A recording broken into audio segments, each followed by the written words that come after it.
Ternyata sekarang di Indonesia ini ada 3 peperangan. Nah, kita kalangan sipil ini kan tidak tahu apa perang apa. Tapi dari kalangan militer ini sudah terjadi peperangan. Nah, kita kan tenang-tenang saja. Nah, ini. Jadi ternyata perang yang pertama yaitu perang asimetris. Kalau bahasa akademiknya perang nirmiliter, non militer. Tapi daya rusaknya luar biasa. Semua lini dalam kehidupan berbangsa dan bernegara. Ini bapak-bapak, ibu-ibu yang dimuliakan Allah.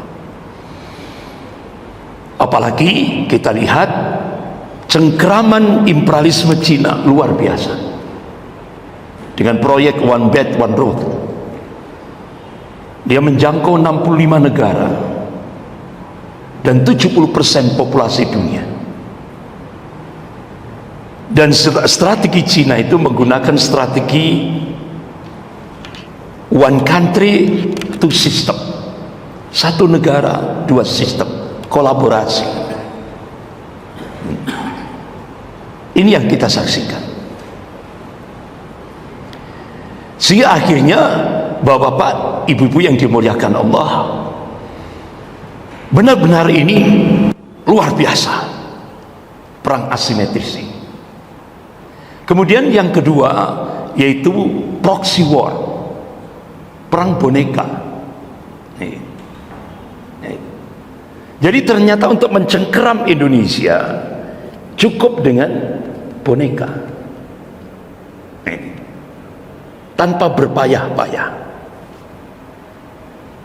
Sehingga dari beberapa jalinan silaturahmi ini saya katakan ternyata pengkhianat bangsa dengan penyelamat bangsa itu lebih banyak pengkhianat bangsa ini. Kemudian perang yang ketiga itu neo-cortex war, perang narasi. Kalau dulu masih awal-awal mereka tahu untuk mencengkeram Indonesia, lemahkan dulu umat Islam, karena pilarnya itu TNI sudah kena, TNI sudah dikunci dengan Undang-Undang Nomor 34 tahun 2004, tinggal umat Islam. Bagaimana strateginya? Yaitu yang pertama lewat stigma radikal. Jadi stigma radikal ini hanya hantu yang diciptakan oleh Cina untuk menjadikan umat Islam di Indonesia ini musuh number one. Nah, selama ini kan kita umat Islam begitu mau menguat radikal. Ternyata sekarang semua sudah paham. Ternyata yang selama ini menuduh radikal, ternyata mereka yang merusak negara, bukan umat Islam. Ternyata mereka yang menuduh umat Islam ini yang menghancurkan negara. Sehingga sekarang umat Islam semakin cerdas. Semakin cerdas.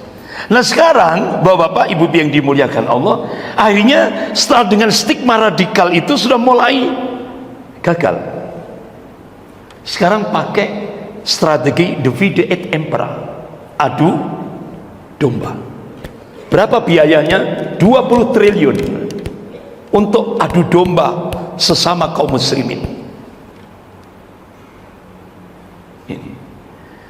Nah, sekarang bagaimana?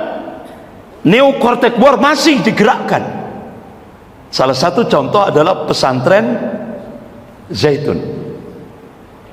Ini perang neo-cortex war, perang narasi.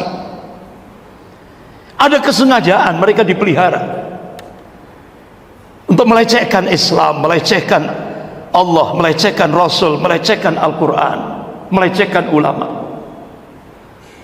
Bahkan dia dengan vulgar dia katakan dia komunis, ya kan?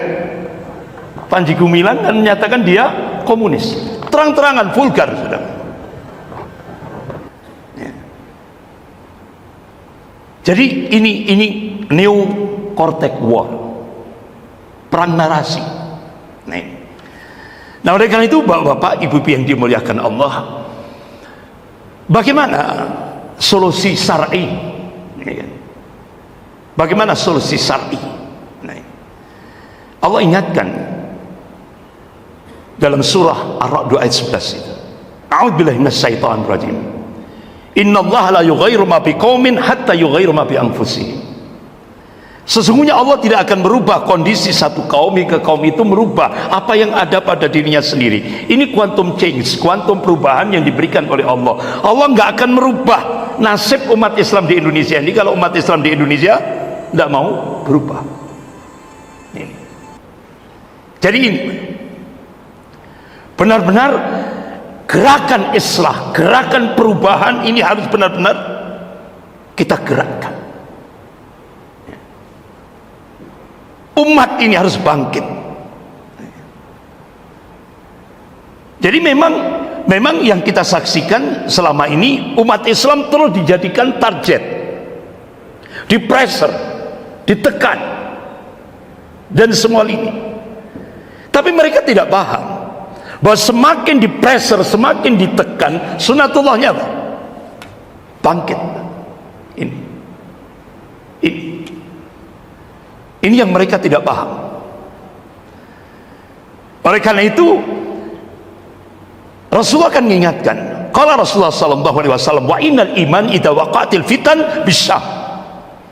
Kalau sudah fitnah-fitnah akhir zaman itu sudah meluas, mengglobal seluruh dunia termasuk di Indonesia, Rasulullah menegaskan barometer iman kita itu bila di Syam, di bumi Syam.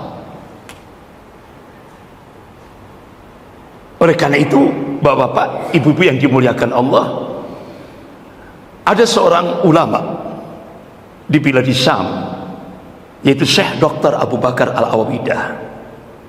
Beliau melakukan riset satu hadis dengan ditambah dengan kitab-kitab yang ditulis oleh ulama-ulama kuno, ulama-ulama yang dulu. Beliau ambil satu hadis sahih rawahu Abu Dawud. Qala Rasulullah sallallahu alaihi wasallam, "Inna Allah yab'atsu li hadhil ummah ala ra'si kulli mi'atin sanatin man yujaddidu laha dinaha." Rawahu Abu Dawud. Jadi sesungguhnya Allah akan membangkitkan di tengah umat Rasulullah dalam setiap penghujung 100 tahun, yaitu seorang al-mujaddid, pembaharu dalam agama. Imam Ahmad bin Hanbal rahimahullah, akhirnya beliau mencoba mencari hadis-hadis sahih dalam kutubus sittah dengan matan hadis yang sama, yaitu al-mujaddid. Akhirnya beliau teliti, beliau kaji secara dalam, beliau mengambil khulasah, kesimpulan. Mujaddid yang pertama yaitu Khalifah Umar bin Abdul Aziz rahimahullah, cucunya Khalifah Umar bin Khattab radhiyallahu anhu. 100 tahun lagi mujaddid yang kedua itu adalah gurunya Imam Ahmad, yaitu Imam Syafi'i rahimahullah. 100 tahun lagi beliau memberikan statement wallahu a'lam. Akhirnya ulama-ulama bilad Syam yang tadi saya sampaikan, Syekh Dr. Abu Bakar Al-Awawidah, beliau ketika mengkaji meliti ini, melakukan riset ini dari kitab-kitab yang ditulis oleh ulama-ulama, insya Allah berdasarkan nas-nas syar'i, insya Allah pemantik awalnya Allah akan bangkitkan dari arah timur. Mana? Arah timur, Indonesia. Ini akhirnya dihitung, Pak, secara matematis dihitung. Kalau start 1924 tambah 100 tahun berarti 2024, kurang 1 tahun. Bapak-bapak, ibu-ibu lihat di YouTube itu ada Syekh Imran Hussein yang seringkali mengungkap seperti Ustaz Zulkifli Alidai, ya kan, tentang fitnah-fitnah akhir zaman. Beliau meyakini insya Allah 2024 Allah akan bangkitkan dari arah timur. Bahkan ulama-ulama di Malaysia, ulama-ulama di Brunei Darussalam meyakini insya Allah Allah akan bangkitkan dari Indonesia. Bahkan di bilad Syam, kalau kita buka dalam kitab Sahih Muslim bab Al-Fitan wa Asharatu Sa'ah, Rasulullah mengabarkan puncak kemenangan Islam di akhir zaman itu di Baitul Maqdis, wa aqna fi Baitul Maqdis, Palestina. Ini hadis sahih rawahu Ahmad. Ini pasti. Karena apa? Allah sudah tegaskan dalam surah An-Najm ayat 3 sampai 4. A'udzubillahi minasyaitonir rajim. Wa may yantiqu 'anil hawa in huwa illa wahyun yuha. Apa yang disampaikan oleh Rasulnya itu bukan ahwa, bukan hawa nafsu. Apa yang disampaikan oleh Rasulullah itu wahyu yang diwahyukan oleh Allah kepada Rasulnya. Pasti terjadi, tidak bisa tidak. Akhirnya Allahu Akbar. Sekarang di Palestina itu bendera merah putih ada di atas, bendera Palestina ada di bawah. Bahkan sayap militer Harakatul Muqawamah Al-Islamiyah Brigadir Al-Qassam membentangkan bendera merah putih. Mereka semua meyakini insya Allah Allah akan bangkitkan dari Indonesia, insya Allah.